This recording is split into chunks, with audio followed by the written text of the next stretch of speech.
దేవుని కృపా కనికరాలు. అందుకని ఇప్పుడు మనం ఆయన కృపను కొద్ది చోటు చేసి మనం ఆరాధన చేస్తాం నూతన సంవత్సరంలో. కృప అనగా ఇప్పుడు ఆయన కృప ఎలాగుందండి? 117 మొదటి వచనంలో హెచ్చుగా ఉన్నది. హెచ్ అంటే ఎక్కువ అని. ఎక్కువ ఎంత ఎక్కువ? అది కొలత ఏమన్నా ఉందా? చాలా హెచ్ అంట. ఇంగ్లీష్లో గ్రేట్లీ అని రాశారు. గ్రేట్ అంటే గొప్ప అని. ఇంకా అంటే ఎందుకంటున్నామంటే ఈ యొక్క అధ్యాయంలో ప్రైజ్ అలాడ్ అని ముగించారు. ఇంగ్లీష్లో ఉంది ప్రైజ్ అలాడ్. ఆఖరంగా ప్రైజ్ అలాడ్ అని ముగించారు. అంటే దేవుణ్ణి స్తుతించడం అనేది చాలా ప్రాముఖ్యమైన యథార్థమైన హృదయంతో. అంటే ఇప్పుడు మనము దేనికి పాత్రలం కాదు. కృప అంటే అంతే కదక్క. మీనింగ్ ఏంటి? కృప అనే పేరు ఉందండి ఎవరికన్నా? ఉన్నారా? గ్రేస్ అక్క ఉన్నా. కాబట్టి అదృష్టం. కృప అంటే మనము దేనికి పాత్రలము కాదు, పాత్రలుగా చేసింది కృప. మరి ఇప్పుడు మనం దేనికి పాత్రలం? మరణానికి పాత్రలు. మనం దానికి అర్హులము కాదు. కాబట్టి అందుకు మనము దేవుణ్ణి ప్రభువా ఏమన్నా ఎవరినన్ను అడిగామనుకోండి, అన్న ఎలా ఉన్నారు, బాగున్నారా అన్న అంటే ఏమంటారండి? దేవుని కృప వలన. కృప కృప చూడండి, కృప అని పేరు పెట్టుకుంటాం. కాబట్టి నేను ఎందుకంటున్నానంటే ఆ కృప లేనిది మనము జీవించలేం ప్రియులారా. అందుకే దేవుని కృప చూడండి. ఫస్ట్ మొట్టమొదట లామెంటేషన్స్, విలాప వాక్యాలు. ఆయన కృప ఎలాంటిదో చూసి మనం ఆరాధన చేద్దాం.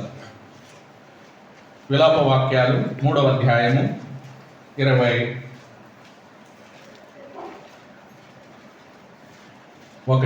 22, 3:22.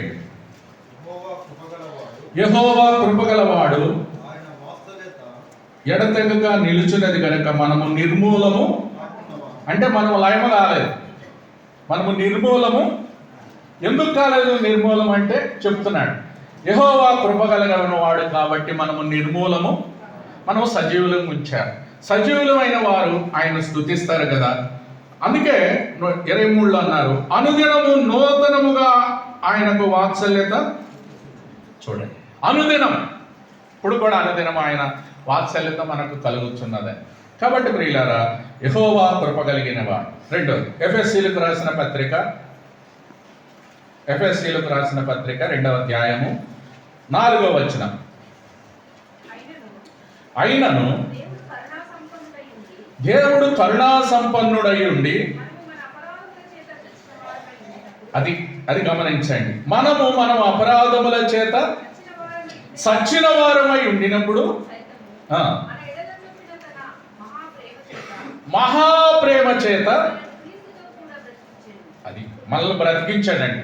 ఈ కృప. అందుకే ఆయన ఎలాంటి వాడు?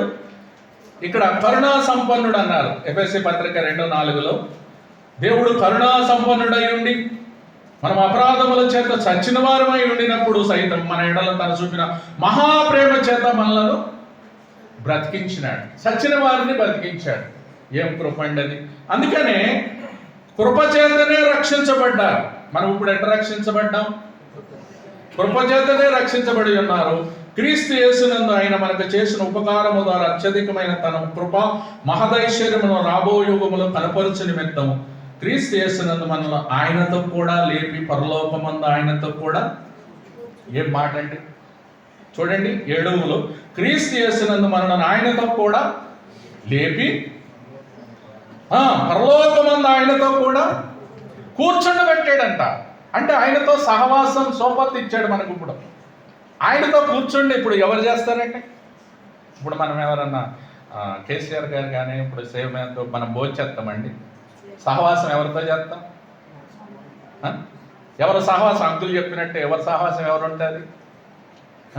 కుక్కతో చేస్తుందంట, గొర్రెతో. ఎవరు సహవాసము వాళ్ళతో చేస్తుంటారు. మనుషులు చేస్తాం.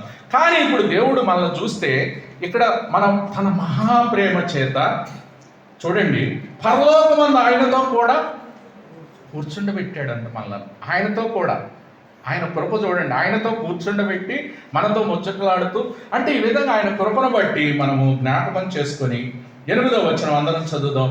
మీరు విశ్వాసము ద్వారా కృప చేతనే రక్షించబడి ఉన్నారు, ఇది మీ వల్ల కలిగింది కాదు, దేవుని. మన వల్ల కలిగింది ఏంటండి? పాపం. ఇందాక చెప్పినట్టు ఎవరైనా మరణానికి పాత్రులం. కానీ మనం ఎలా రక్షించబడ్డామంటే మొట్టమొదటిది యెహోవా కృప కలిగిన వాడు, ఆయన వాత్సల్యత అనేది నూతనమైంది. రెండవదిగా చూస్తే మనము రక్షించబడ్డది కృప చేతనే రక్షించబడ్డాం, ఇది మన వల్ల కలిగింది. యెషయా గ్రంథంలో అంటాడు, మన నీతి క్రియలు మురికి పేలికలు అన్నాడు. కాబట్టి మన నీతి క్రియలు కాదు, ఆయన నీతి. రెండవ కొరింథీయులకు రాసిన పత్రిక 3వ చూస్తాం. ఆయన కృప ఎలా హెచ్చుగా ఉన్నది. ఇంకొక మాట, కొరింథీయులకు రాసిన పత్రిక చూడండి, 2వ కొరింథీ 8వ అధ్యాయము 9వ వచనం. మీరు మన ప్రభువైన యేసుక్రీస్తు కృపను ఎరుగుదురు కదా, ఆయన ధనవంతుడై ఉండి మీరు తన దారిద్ర్యం వల్ల ధనవంతులు కావాలని మీ నిమిత్తం ఆయన దరిద్రుడు అయ్యాడంట. ఎందుకు? మనల్ని ధనవంతులు చేయాలని, మనం ధనవంతులు కావాలని. అందుకే ఆయన ఇలాంటి కృప మరి ఇంకెంట చూడండి, మీరు ప్రభువైన యేసుక్రీస్తు కృపను ఎరుగుదురు కదా. ఈ కృప ఏంటంటే ఆయన ధనవంతుడై మనలను ధనవంతులు చేయాలని ఆయన ఆశ, ఆయనలో అన్నింటిలో కూడా. అందుకే ప్రియులారా, అలాంటి కృప మనము ఆయన రావడంలో కారణం చాలా ఉన్నాయి. యేసుప్రభు ఈ లోకానికి మొదటి రాకళ్ళు ఎందుకు వచ్చారండి? ఇదొక కారణం. ఆయన మనల్ని ధనవంతులు చేయడానికి ఆయన ఈ లోకానికి వచ్చాడు. మొట్టమొదటి పాపులను రక్షించడానికి వచ్చాడు. 2 నశించిన వారిని వెతికి రక్షించడానికి వచ్చాడు. 3 సమృద్ధి అయిన జీవం ఇవ్వడానికి వచ్చినాడు. యోహాను 10:10 ప్రకారం, లూకా 10:10 ప్రకారం నశించిన వారిని రక్షించడానికి వచ్చాడు. 1 తిమోతి 1:10 ప్రకారం 15 ప్రకారం పాపులను రక్షించడానికి క్రీస్తు లోకానికి వచ్చాడు. అంత మాత్రమే కాదు, హెబ్రీ 2:14 చూస్తే సమయం లేదు కానీ మనము ఆయన రక్తమాంసాల్లో పాలివాడయ్యాడు. ఎందుకు?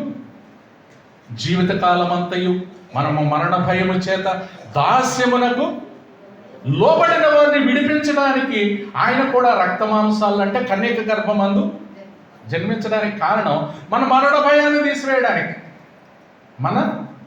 ఇప్పుడు మరణ భయం నాకు లేదు అన్నోళ్ళు చేయొద్దండి ఎవరని, అందరికీ ఉంటుందా? మరణం అంటే ఎంత భయం అంటే, అందుకే మరణము చూడక బ్రతుకు ఏమంటారంటే, క్రిస్మస్ రోజు అభిషేకాన్ని సంగారెడ్డిలో చనిపోయాడు. అందుకే ఒక పాట ఉంది మన సియోని గీతాల్లో, ఒకసారి నవ్వు. ఏం చేస్తాం ఇప్పుడు? పండగ క్రిస్మస్ చేసుకోవాలంటే అందరూ హ్యాపీగా ఉంటారు. పాప వాళ్ళ ఇంట్లో ఆయన 24న చనిపోయినాడు. 25వ క్రిస్మస్ వచ్చింది. స్వార్థ ఉదయం 6 గంటల నుంచి సాయంత్రం 6 గంటలకి పర్మిషన్ ఇచ్చారు. అంటే తర్వాత 26ను చేసినాం. అంటే నేను ఎందుకంటే ఒకరింట్లో చనిపోతే, ఇప్పుడు దైవజనులు ఇంకొక తిమోదన్న అలా మెసేజ్, జాయ్ అనే అక్క కూడా చనిపోయిందని వార్త మనకు. అంటే నేనేమంటానంటే, ఇప్పుడు ఈ నూతన సంవత్సరం ఇప్పుడు ఆయన వేములవాడ తిమోతి అన్న భార్య జాయ్ అని. అంటే చూడండి, మరణం అనేది ఎవరికి? మరణానికి ఏం లేదు, మర్యాద లేదు. మరణానికి ఏముండదు, మర్యాద ఉందండి, దానికి ఎవరికీ లేదండి.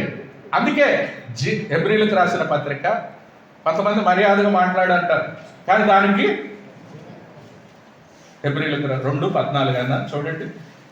అదే ఆయన ఎందుకు వచ్చాడు అనేది అంటే, కాబట్టి ఆ పిల్లలు రక్త మాంసములు గలవారైనందున మరణము యొక్క బలము గలవారిని, అనగా అపవాదిని మరణము ద్వారా నశింపజేయుటకును జీవితకాలమంతయు మరణ భయము చేత దాస్యమునకు లోబడిన వారిని విడిపించడానికి కూడా ఆయన రక్తమాంసాల్లో, అది రక్తమాంసాల్లో యేసు ప్రభువు ఎందుకు జన్మించాడు? ఆయన ధనవంతులు చేయడానికి ఈ లోకానికి వచ్చాడు. అంత మొదటి రాకల్లో ఇవన్నీ ఉన్నాయండి. 7 రకాల కారణాలు ఉన్నాయి ఆయన రావడానికి. మొట్టమొదటిది పాపులను, రెండోది నశించిన వారిని, మూడోది సమృద్ధి అయిన దొంగతనను నాశనం చేయడానికి వస్తాడు. ఆయన మనకు సమృద్ధి అయిన జీవం ఇవ్వడానికి వచ్చాడు. దేవుడు లోకమును ఎంతో ప్రేమించను కాగా తన అద్వితీయ కుమారునిగా పుట్టిన వానందు విశ్వాసం ప్రతివాడు నశింపక నిత్య జీవం పొందినట్లు ఆయనను అంటే యేసు ప్రభువును అనుగ్రహించారు నిత్య జీవం కొరకు. యోహాను 5:24 నా మాట విని నన్ను పంపిన వాని యందు నిత్య జీవం గల వాడు తీర్పులోనికి రాక మరణములో నుండి, అది గమనించండి. తీర్పు అనేది ఒకటి. నువ్వు గమనించు సహోదరి సహోదరుడు, నువ్వు ఎవరైనా సరే తీర్పు ఉంది. తీర్పు ఉంటే అర్థమైతే శిక్ష ఉంది. ఆయన ఆ శిక్ష తప్పించడానికి ఈ లోకానికి వచ్చినాడు. ఆ శిక్షను ఆయన మీద వేసుకున్నాడు. అందుకు ఈ లోకానికి వచ్చాడు. సమృద్ధైన జీవం ఇవ్వడానికి ఆయన నీకు నాకు. అందుకే ఇదొకటి. అది తర్వాత ఇప్పుడు హెబ్రీలో చూస్తే జీవిత కాలం అంతా మరణ భయానికి దాస్యమునకు లోబడిన వారిని విడిపించడానికి ఆయన నీ మరణ భయం నా మరణ భయాన్ని కొట్టివేయడానికి ఆయన కలువరిసి వచ్చాడు ఈ లోకానికి. అంత మాత్రమే కాదు, మత్తయి సువార్త 20:28 పరిచర్య చేయడానికి వచ్చాడు. చేయించుకోవడానికి మనకందరూ చేయాల, కొంతమందికి వాళ్ళు మాత్రం ఇటు పుల్ల కూడా అటు తీరం.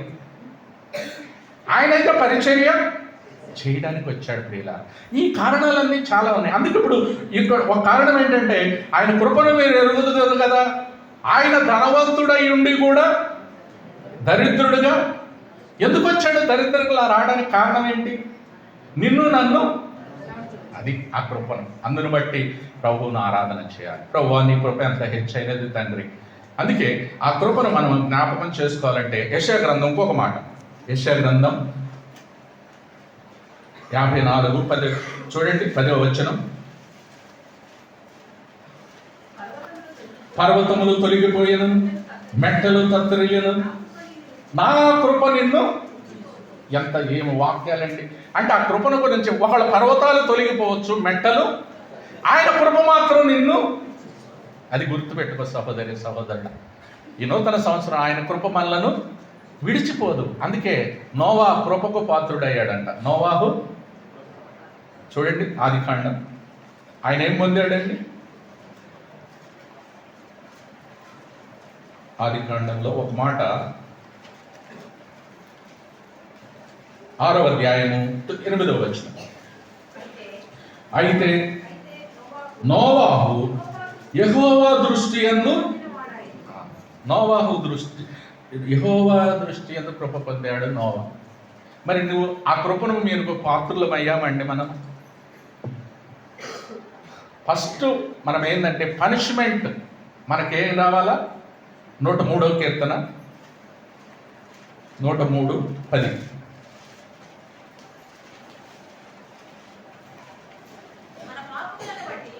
మన పాపములను బట్టి చేయలేదు, మన దోషములను బట్టి. భూమి కంటే ఆకాశం ఎంత ఉన్నతముగా ఉన్నదో ఆయన కృప అంత అధికంగా ఉందండి. భూమి కంటే ఆకాశం ఎంత ఎత్తుకుందో ఎవరికైనా తెలుసా అండి?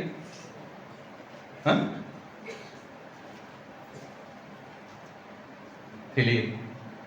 అంత కృపను మనకు, అంటే మనము శిక్షకు పాత్రులము. పాపం చేసిన వారు ఎవరైనా జడ్జిమెంట్ చేస్తే పాపానికి శిక్ష పడాలండి. కానీ అందుకే మన అతిక్రమాలను బట్టి మనకు ప్రతీకారం చేయలేదు, మన దోషాలను బట్టి మనకు ఆ ఫలం ఇస్తే ఎట్లుంటాం అక్క. కాబట్టి ప్రియులారా, అందుకు మనము ఆ కృపను బట్టి ఆరాధన చేస్తాము. అందుకే 103 మనము చూసాం. కాబట్టి వీటన్నిటిని బట్టి మనము జ్ఞాపకం చేసుకొని ప్రభువుని ఆరాధన చేయాలి. ఏమంది? 2వ కొరింథీ చూస్తాము. తర్వాత రోమీలకు రాసిన పత్రిక ఇంకో మాట చూడండి, 3:24. ఒక మాట చూసి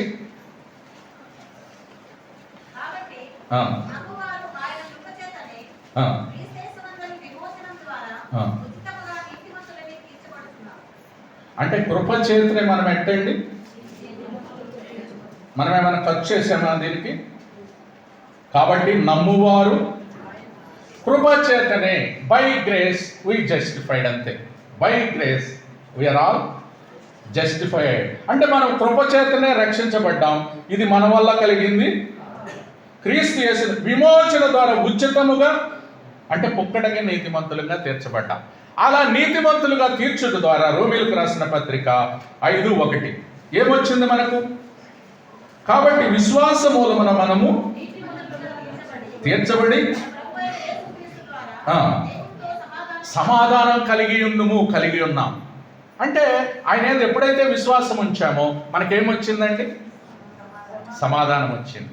అంతకుముందు సమాధానము లేదు. మనం ఎలాంటి వారమో అందుకే రోమా 5:1 చూస్తే 6వ వచనములో చూస్తాము, ఏలైనగా మనం ఇంకా బలహీనమై ఉండగా యుక్తకాలము భక్తిహీనుల కొరకు ఆయన సరిపోయాను. మనం ఎలాంటి వారమండి? బలహీనులం. రెండవదిగా చూస్తే 8వ వచనం, అయితే దేవుడు మన ఎడల తన ప్రేమను ఎట్లనగా మనం ఇంకా పాపులమై ఉండగానే క్రీస్తు మన కొరకు, కాబట్టి ఆయన రక్తం వలన ఇప్పుడు నీతిమంతులముగా ఎట్ట తీర్చబడ్డాము? ఉచితంగా నీతిమంతులుగా. అంటే ఆయన రక్తము ద్వారానే నీతిమంతులుగా తీర్చబడ్డాం. చూడండి, అంటే మనము బలహీనులము. రెండోదిగా ఇక్కడ పాపులమై ఉండగానే మన కొరకు చనిపోయినారు ప్రభువు వారు. రెండోది 10, ఏలైనగా మనం శత్రులమై ఉండగానే కుమారుడు మరణం ద్వారా దేవునితో సమాధానపరచబడిన వారమై ఆయన జీవించుడు చేత మరి నిశ్చయముగా. అంతేకాదు మన ప్రభువైన యేసుక్రీస్తు ద్వారా మనము దేవుని యందు అతిశయ, ఆయన ద్వారానే ఇప్పుడు మనము సమాధాన స్థితి. అంటే పీస్ అనేది ఎవరి ద్వారా పొందాము? ఇందాక బ్రదర్ అంటే ఒప్పుకోల్లో కూడా చేశాడు, ప్రయాసపడి భారం మోస్తున్న నా యొద్దకు చేసినాడు. అంటే చూడండి, ఆయన కేకబెట్టి పిలుస్తున్నాడు, నా యొద్దకు రండి. నా యొద్ద ఏముంది? మీకు రెస్ట్ ఉంది, సమాధానం, పీస్. ఎక్కడ దొరకదు ఇది. నువ్వు అంగడికి వెళ్తే, మార్కెట్కి వెళ్తే ఎక్కడ దొరుకుద్దనా? కొనుక్కుంటే వస్తుందా? కానీ ఉచితంగా. అందుకే పనిష్మెంట్ని తప్పించాడు ఆయన కృప ద్వారా. రెండోది ఇది గమనిస్తాం, పనిష్మెంట్ని ఏం చేశారండి? తప్పించాడు. అంటే మనము పనిష్ అవ్వాలి, ఆయన మీద వేసుకొని అమూల్యమైన రక్తం గార్చి గొర్రెపిల్ల క్రీస్తు రక్తం ద్వారా మళ్ళీ విమోచించేందుకు ప్రభువును ఆరాధన చేస్తాం. రెండోది ప్రొటెక్షన్ ఇచ్చాడు. మనకేమిచ్చారండి? భద్రత. 2వ కొరింథీ ఏం భద్రత? ఆ భద్రత తలుచుకుంటే మనం అర్హులం కాదు. 2వ కొరింథీలో 12వ అధ్యాయము మనకి 9వ వచనం, అందుకు నా కృప నీకు బలహీనత యందు నా శక్తి పరిపూర్ణమగుచున్నదని నాతో వెనుకాగ. క్రీస్తు శక్తి నా మీద నిలిచిండు నిమిత్తము, అంటే కప్పు నిమిత్తం. మళ్ళీ ఏం చేస్తుందండి? నన్ను కప్పు నిమిత్తము. ఒకటేసి మూల భాషలో రాశారు, నా మీద నిలిచిండు నిమిత్తం అంటే నన్ను కప్పు నిమిత్తము విశేషముగా నా బలహీనతల యందు బహుగా అతిశయపడుతును. నేను ఎప్పుడు బలహీనుడునప్పుడే. చూడండి, క్రీస్తు నిమిత్తము నాకు కలిగిన బలహీనతల్లోనూ, నిందల్లోనూ, ఇబ్బందుల్లోనూ, హింసల్లోనూ, ఉపద్రవాల్లో నేను ఏం మాట్లాడి మనకు కలిగిన హింసల్లో సంతోషిస్తామా మనము? ఆయన ఇచ్చే భద్రత ఇలాంటిదండి. మన బలహీనతల్లో బలవంతుడిగా చేస్తాడు. అంత మాత్రమే కాదు, నీకు కలిగిన ఇబ్బందుల్లోనూ, నిందల్లోనూ, హింసల్లోనూ, ఉపద్రవాల్లో ఏం భద్రత అండి? ఎవరిస్తారు ఆ భద్రత? హింసలు, ఉపద్రవాలు, ఖడ్గాలు ఏదైనా నిన్ను ఏరు చేస్తుందా? రోమా 8 అంటాడు, మరణమైనను జీవమైనను ఏది ఏరు చేస్తుంది అన్న? రోమీలకు రాసిన పత్రిక 8వ అధ్యాయము, అక్కడ ఎన్ని మనలను ఏరు చేయను అంటారు. ఏది వేరు చేస్తుంది? దేవుడు మన పక్షమున ఉండగా మనకు 8:31 తన సొంత కుమారుని అనుగ్రహించడు వెనుదీయక మన అందరి కొరకు ఆయనను అప్పగించిన ఆయనతో పాటు సమస్తము మనకెందుకు?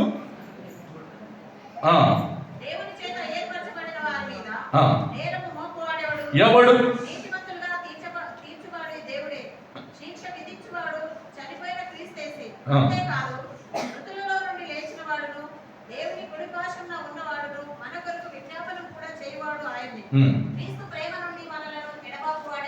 ఇది క్రీస్తు ప్రేమ నుండి ఎడబాపువాడు ఎవడు? శ్రమ అయినను, బాధ అయినను, హింస అయినను, కరువైనను, వస్త్రహీనత అయినను, ఉపద్రవమైనను, ఖడ్గమైనను ఏది ఎడబాపుదండి? అందుకే ఇందును కూర్చు రాబడి నిన్ను బట్టి దినమెల్లా వధించబడిన వదకు సిద్ధమైన గొర్రెలమని మేము, ఆయనను మనలను ప్రేమించిన వాని ద్వారా మనం వీటన్నిటిలో అత్యధిక మరణమైనను జీవమైనను దేవదూతలైనను ప్రధానులైనను ఉన్నవైనను రాబోవైనను ఎత్తైనను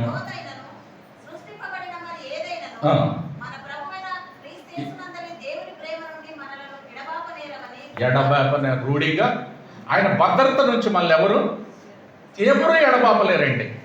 అందుకే ఇది పాట ఉంది, ఏం పాట అన్నది? రక్షకుడా యేసు ప్రభు స్తోత్రము దేవా, స్వచ్ఛమైన నిత్య ప్రేమ చూపిన దేవా, స్వచ్ఛమైన నిత్య ప్రేమ చూపిన దేవా, రక్షకుడా. మరణమును జయించి క్రీస్తు తిరిగి లేచెను,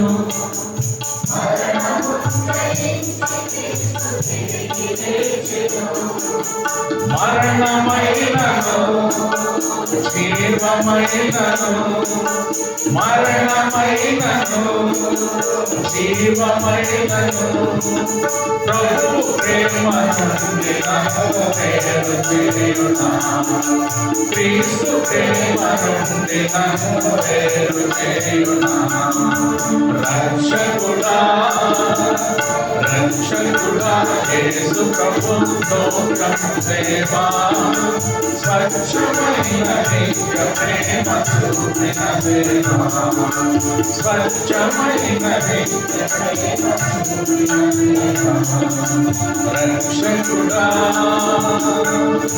కాబట్టి స్వచ్ఛమైన ప్రేమ చూపారు, అందులో కల్తీ లేదండి. అది కల్తీ లేని ప్రేమ, ఆ ప్రేమలో. కాబట్టి ప్రియులారా, మనం ఏదైనా అడిగితేనంట అందరూ పాలు అడిగారంట. ఒక రాజు పాలు తీసుకురమ్మన్నాడంట, పెద్ద ట్యాంక్ పెట్టాడంట. తెల్లారి చూస్తే అంటే ఆయనకు ఒక 200 లీటర్లు కావాలంటే సాటింపు వేసాడంట, పాలు పోయిండు అని ఊరంతా. అందరూ గేదెలు అన్ని ఇంటికి వచ్చి పోస్తున్నారంట. తెల్లారి చూస్తే మొత్తం చూశారంట లీటర్లు. ఆ ట్యాంక్ చూస్తే ఏమున్నాయండి? అన్నీ నీళ్ళేమన్నాయి. అవన్నీ స్వచ్ఛమైనయండి. అంటే ఒక్కళ్ళు కూడా పాలు పోయలేదంట. అందరూ ఏం పోసారండి? అంటే ఊరంతా ఏమనుకుంటారు? నేను ఒక్కడే ప్రతి వాళ్ళు నేను ఒక్కడే ఒక ఏమైంది నాది 2 లీటర్లే కాదు పోసేసారు. ఆ ట్యాంక్లో 2 లీటర్లు ఒక లెక్క అంటే అందరూ కూడా అది స్వచ్ఛమైన పాలండి. ఇప్పుడు మన స్వచ్ఛమైనది దేవునికి ఏమర్పించాలంటే, ప్రభు నాకు ప్రొటెక్షన్ ఇచ్చాడు, భద్రత. మొట్టమొదటిది పనిష్మెంట్. ఆయన కృప ద్వారా పనిష్మెంట్ తీసేసినందుకు ఆరాధన చేయాలి. ఆయన కృపను జ్ఞాపకం చేసుకోవటం అంటే మరణమును తప్పించాడు కాబట్టి, మన భయాన్ని తొలగించినాడు కాబట్టి భయం లేదు. ఇప్పుడు మనకేమి లేదు, భయం ఉందండి ఎవరికన్నా? భయము లేదుగా మనకు. కాబట్టి భయం లేదు. ఇప్పుడు ఎందుకు లేదు? దయగల మన దేవుడు ఉన్నాడు కాబట్టి భయము. కాబట్టి ఆ భయం, దేవుడు నాకు తోడుగా ఉన్నాడు కాబట్టి నా భయం లేదు. ధైర్యంగా చెప్పగలవా? అలా చెప్పినప్పుడు భద్రతను బట్టి మనం ఆరాధన చేస్తాం. నాకు ఇచ్చిన ప్రొటెక్షన్ కొరకు, రెండోది నాకు ఇచ్చిన భద్రత కొరకు, మూడోది ప్రైస్ అంటే పనిష్మెంట్ కొరకు ఆరాధన చేయాలి. మన పనిష్మెంట్ ఆయన మోసి కలువరి శిలువలో మరణించినాడు. రెండోది మనకిచ్చిన ప్రొటెక్షన్ బట్టి. మూడోది ప్రైస్ అంటే క్రయం, వెల ఇచ్చి కొన్నాడు. ఇప్పుడు మనల్ని ఇప్పుడు ఏం పెట్టి కొన్నామంటే, ఇప్పుడు ఏదైనా పెన్ను కొనుక్కున్నాం అనుకో, నాదే అంటాం. అంటే నిన్ను నన్ను మనం ఆర్డినరీ వాళ్ళకి కాదు అండి సహోదరి. మీరు ఒకసారి గమనించండి, మనం ఎలాంటి వారం? విలువ పెట్టి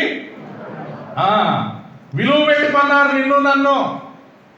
నువ్వు ఆర్డినరీ దానివి కాదు, నువ్వైనా నేనైనా సహోదరులు మనమందరము. అందుకే దైవజనులు బక్సీ గారు ఎప్పుడో మాట చెప్తారు, all are precious, all are equal, are are necessary, important. అంటే అందరం అవసరము, అందరూ ప్రశస్తమైన వారే, అందరూ అందరు కావాలి మనకు. ఇందులో ఎవరు చిన్నని లేదు, పెద్దని లేదు, ఎవరో పేదవాళ్ళని లేదు, ధనవంతులని, ఎవరి పేరైనా కానీ జీవగ్రంథంలో అందరి పేరు ఉన్నారు. ఇప్పుడు చూడండి, ప్రకటన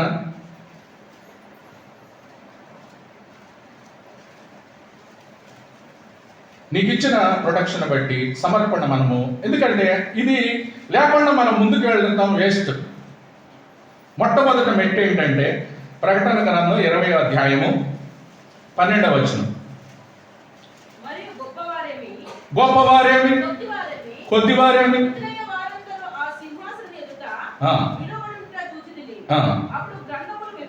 గ్రంథములు విప్పబడెను,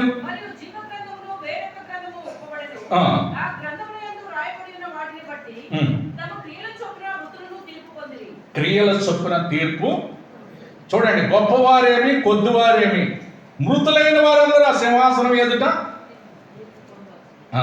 సముద్రంలో ఉన్న తన మృతులను, 13వ వచనం, సముద్రము తనలో ఉన్న మృతులను అప్పగించిన, మరణమును పాతాళ లోకమును వాటి వశంలో ఉన్న మృతులను, వారిలో ప్రతివాడు తన క్రియల చొప్పున తీర్పు పొందారు. మరణము, మృతుల లోకము అగ్నిగుండములో, ఈ అగ్నిగుండము రెండవ. ఇది 15. అందరం చదువుదాం. ఎవరి పేరైనను జీవగ్రంథమందు రాయబడినట్టు కనబడని ఎడల వాడు అగ్నిగుండములో, నీ పేరు జీవగ్రంథంలో ఉందా? లేకపోతే ఏమవుతుంది? 21 ఆఖరి 27వ వచనం, జీవగ్రంథమందు రాయబడిన వారే దానిలో ప్రవేశింతురు కానీ నిషిద్ధమైనదైనను, అసహ్యమైనదైనను, అబద్ధమైన దానినైనను దానిలో ప్రవేశింపనే ఇప్పుడు ప్రవేశం ఎవరికి లేదు. నిషిద్ధమైన దానిని, అసహ్యమైన దానిని, ఈ 3 జరిగించిన వారి పేరు జీవగ్రంథంలో ఉండదు.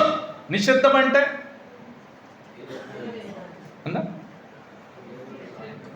నిషిద్ధమైన దాన్ని ఏమంటారు? పులిసింది అనాలి, అనుకోవాలి. పులిసిన పిండి. ఇప్పుడు కొద్దిగా పులిసింది ఏమవుతుందండి అమ్మ? ఇప్పుడు బిర్యానీ వండి పెట్టారు అక్క, చేయి పెడితే దెబ్బకు చెడిపోద్దంట, అందుకే గరిట పెట్టాలా. అందుకే నిషిద్ధమైనది మనలో ఉంటే అసహ్యమైనది. ఇక్కడ ఏమన్నారు? వీళ్ళు ఆ జీవగ్రంథంలోనికి అర్హులు. మరి నీ పేరు ఇవన్నీ ఉంది, మన పేరు జీవగ్రంథంలో లేకపోతే ఎంత చేసి ఎందుకన్నా పేరు? నీ పేరు జీవగ్రంథంలో ఉందండి, ఉందన్న వాళ్ళు చేయలేదండి. నా పేరు జీవగ్రంథంలో ఉంది. కొంతమంది అమ్మ మీది లేదమ్మా అంటే నీ ఏందులో ఆయనే చెప్పేదనా?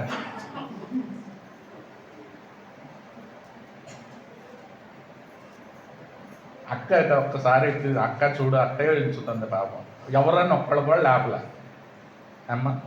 నేను అంటున్నా, మీరు రక్షించబడిన వారు నా పేరు జీవగ్రంథంలో ఉందన్నోళ్ళు చేయలేదు. నా భాష అర్థం కావట్లేదమ్మా, ఏమన్నా అర్థమవుతుందా బ్రదర్? మరి అర్థమైంది, లేపట్లేదండి, లేదని అర్థమా?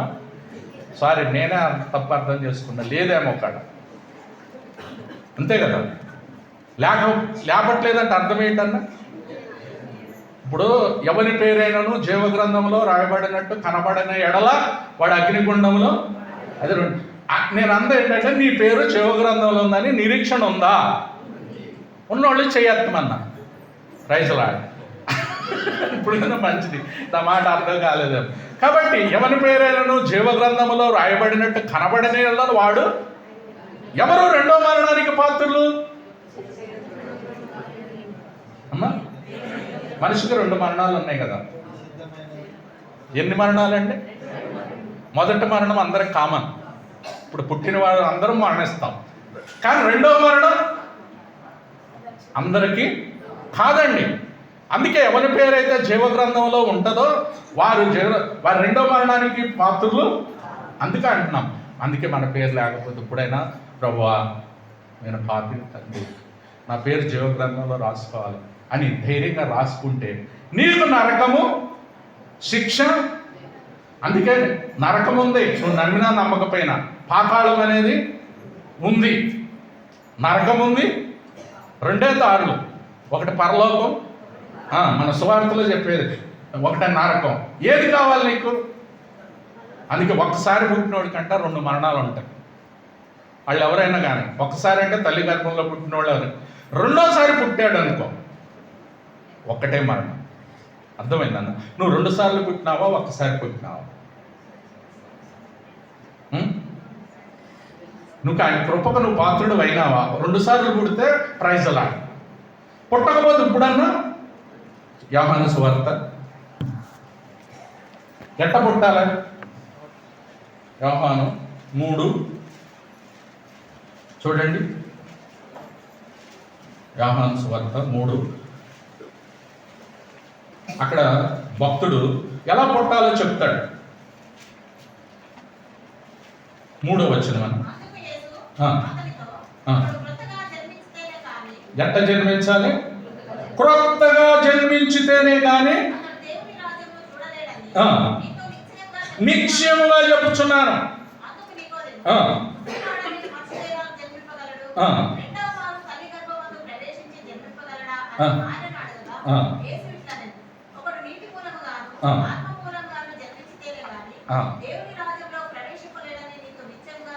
దేవుని రాజ్యంలో వెళ్ళాలంటే నీటి మూలంగా ఆత్మ మూలంగా జన్మించాలంతే. రెండో పుట్ట కంటే ఆత్మ మూలంగా, నువ్వు ఆత్మ మూలంగా జన్మించాలి. అంటే దేవుడు ఆత్మ ఇచ్చాడు. ఇప్పుడు నువ్వు నరుని ఆదామును తయారు చేసినప్పుడు అది ఊది ఆత్మ ద్వారా తయారు చేసింది. నరు నుంచి ఆత్మ వచ్చింది. ఈ ఆత్మ ఎల్లప్పుడూ వైరం కలుగజేస్తూ ఆది నుండి సంపాదన చూశాడు శత్రువు. సర్పం వేషంలో వచ్చి అక్కడే సంపాదన చూశారు, కానీ అవ్వలేదు. ఫస్ట్ నుంచి ఆది నుంచి ఇప్పటి వరకు కూడా వెంటాడుతూనే ఉన్నారు. అంటే యేసు ప్రభు మరణం ఆ శిలువ మీద వెళ్ళడానికి సైతాను నానా రకాలుగా ప్రయత్నం చేస్తున్నాడు ప్రియమైన వాళ్ళ. అందుకే మన మరణాన్ని, ఈ భయాన్ని తొలగించుకోవాలంటే మనము 2 సార్లు పుట్టాలి ఆత్మ మూలంగా. ఆత్మ మూలంగా అంటే ఏంటి? రోమా 10:9, రోమీయులకు రాసిన పత్రిక. నువ్వు నోటితో ఇప్పుడు ఆరాధన చేసే బిడ్డలు జన్మించిన వారు చేస్తారు అంతే. 10వ అధ్యాయం 9వ వచనం. అదేమనగా యేసు ప్రభువని నీ నోటితో ఒప్పుకొని దేవుడు మృతులలో నుండి ఆయన లేపినని. ఇది నూతన జన్మ అనుభవం. నూతన జన్మ ఇందాక పాడాం. నూతన జన్మమును మాకొసగి నూతనముగా మమ్ము చేయను. ఆ నూతన జన్మము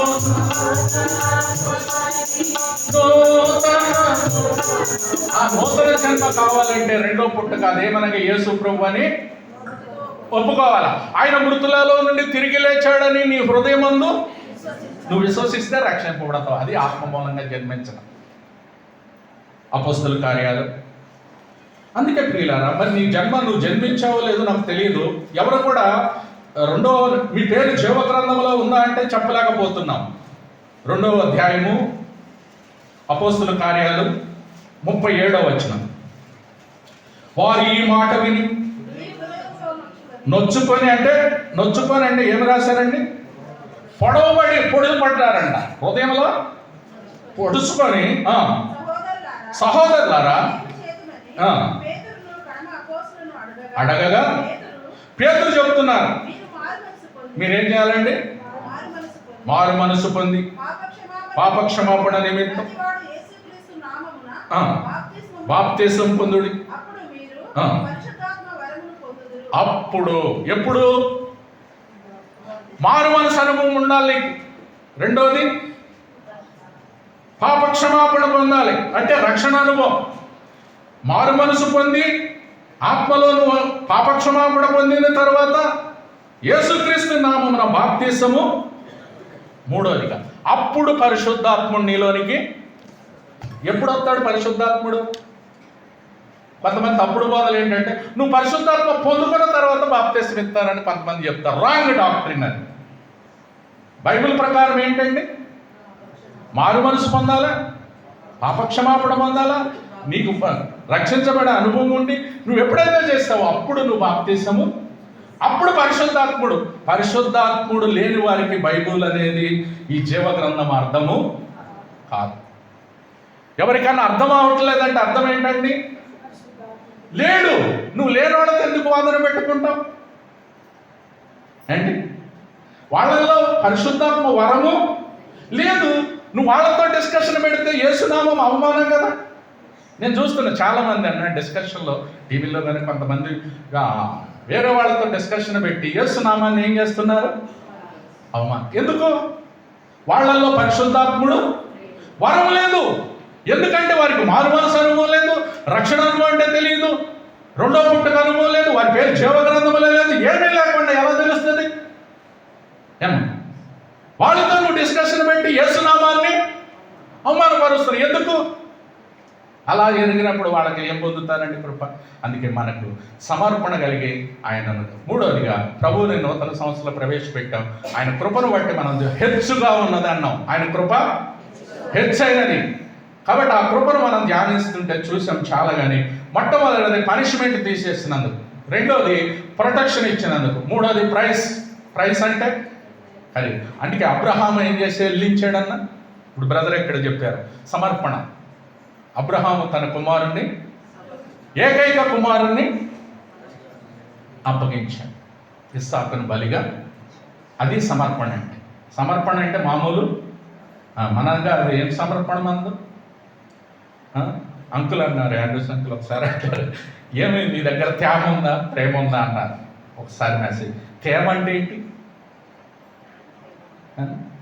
అంటే ప్రేమ తేమ నీలో. ఆ ప్రేమ ఉన్న వాళ్ళు ఏం చేస్తారు అంటే, తేమ అంటే అర్థం ఏంటంటే వాటర్ పెడతాం. యెహోవా ధర్మశాస్త్రము దివారాత్రము ధ్యానించువాడు అతడు నీటి కాలువలో ఎవరన్నా నాటబడిన చెట్టువాడి ఆకువాడక తన కాలమందు ఫలమించి చెట్టు వల్ల పచ్చగా, తేమ వాళ్ళు పచ్చకుంటారని అర్థం. తేమ అంటే అది ప్రేమ. తేమ అంటే నీటి వాక్యం అనేది గుర్తు. ఆ వాక్యం మనలో ఉన్నప్పుడు ఆ తేమ ఉంటే మనకు అర్థమవుతుంది, లేకపోతే అర్థం కాదు. కాబట్టి ప్రియులారా, ఆ సమర్పణ అబ్రహాం ఏం సమర్పణ చేశాడండి? ఏకగానే ఒక కుమారుని కలిగి ఉన్నారు. నాకు అర్పించమంటే 100 సంవత్సరాలు, 75వ సంవత్సరంలో వాగ్దానం చేశాడు ప్రభు. 17వ అధ్యాయం 100 సంవత్సరాలకు ఇచ్చారు అన్నా. అందుకే ప్రార్థన అంటే 3 అంటారు, ఎస్, నో, వెయిట్. 3 ఉంటాయి ప్రార్థన చేసేటప్పుడు. అబ్రహాము ప్రార్థన చేస్తే వెయిట్ చేసాడు ఎంతకాలం? 25 సంవత్సరాలు. 75వ సంవత్సరంలో వాగ్దానం చేస్తే 100 సంవత్సరాలకు ఇచ్చారు. ఎంతకాలం ఆగినాడు? 25 ఇయర్స్ ఆగాడు. మనం ఆగుతామండి? ఎవరన్నా 25 సంవత్సరాలు ప్రార్థన చేస్తే ఆగుతారా? ఇప్పుడు వాగ్దానం వస్తే ఈ రోజు నెరవేరాలి, ఇప్పుడు నెరవేరాలి. అది అబ్రహాం ఎన్నాళ్ళు ఆగాడండి? 25 సంవత్సరాలు ఆగిండు. మరి వెయిట్. అందుకే ప్రార్థనలో వెయిట్ అంటారు. కొన్నిసార్లు ఎస్, నువ్వు అడగగానే వస్తుంది. ఇప్పుడు ఏలియా ప్రార్థన చేస్తే వర్షం కురవమంటే కురిసింది, ఎస్ అన్నాడు, మానవుడే. వెంటనే ఆగిపోయింది, ఆగమంటే ఆగింది. అది శక్తి. కొన్నిసార్లు నో అంటారు. కాబట్టి వీటిని గమనించి మనము ముందుకు వెళ్తుండాల ప్రార్థన. అంతేగాని ఏదో గుడ్డది చేలో పడ్డట్టు అంటారు, ఒక సామెత ఉంది. గుడ్డది ఏం చేస్తుందండి? చేలో పడితే దానికి ఏం తెలుస్తుంది? లేకపోతే గుడ్డోడికి దోవ చెప్పినట్టు ఇద్దరు వెళ్ళి. అందుకే మనకు వెలుగు కలిగిన వాక్యము, మనం ఎలాంటి వారం అంటే అంధకారంలో ఉన్నాం. అంధకారంలో ఉంటే గుడ్డితనంలో తన వెలుగులోనికి అందుకు. కాబట్టి అబ్రహాం సమర్పణ మామూలు కాదండి. అంతగా ఏకైక కుమారుని భార్య కూడా చెప్పలే. ఇప్పుడు మీకు చెప్పండి, చేసి ఒప్పుకుంటారండి మీ భర్తలో? అమ్మా ఒప్పుకుంటారన్నా? మీరు చెప్పండి, ఇక్కడ ఒప్పుకుంటారా అన్న? నాకు చెప్పలే. నీకు ఏం పెట్టాను? నీకు లేదు ఈరోజు అంటే నువ్వు ఉపవాస ఫాస్టింగ్ ప్రేయర్ అనమాట. అంటే నీకు చెప్పలేదు కాబట్టి నీకు ఈరోజు అన్నం లేదు అంటే. ఇప్పుడు అబ్రహాం చెప్పారా? చెప్పకోకుండా మరి ఎలా లేదు? చెప్పితే ఎల్లనిస్తుందంట. నువ్వు నన్ను చంపు ఏమంటదండి, నన్ను చంపండి తీసుకుంటా అంటే సార్, నన్ను చంపే ఇస్సాకును తీసుకో బలి. ఇస్సాక్ అంటే నవ్వు. ఇస్సాకు పంట 100, అందుకే ఐజక్ అనే ఫలంగా పొందాడు. ఆ రోజునే అంటే ఇస్సాకు బలిగా అర్పించేది యేసుప్రభువుకు సాదృశ్యం అంట. అంతే కదండి, ఆయన అర్పించి మృతులలో నుంచి తిరిగి పొందాడు. హెబ్రీయులకు రాసిన పత్రిక ఆ మాట చదివి ఆ సమర్పణ అంటే అంత, ఆ ఇచ్చిన సమర్పణ ప్రైస్ను మనం ఏం చెల్లిస్తామండి? మనం ఏం చెల్లించలేము ఆయన కొరకు. హెబ్రీయులకు రాసిన పత్రిక 11వ అధ్యాయము అబ్రహాము 17వ వచనం. శోధింపబడి విశ్వాసమును బట్టి ఇస్సాకును బలిగా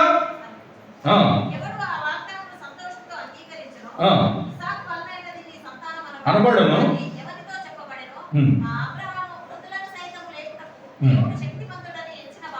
దేవుడు శక్తిమంతుడని ఎంచిన వాడై తన ఏక కుమారుని అర్పించి మరలా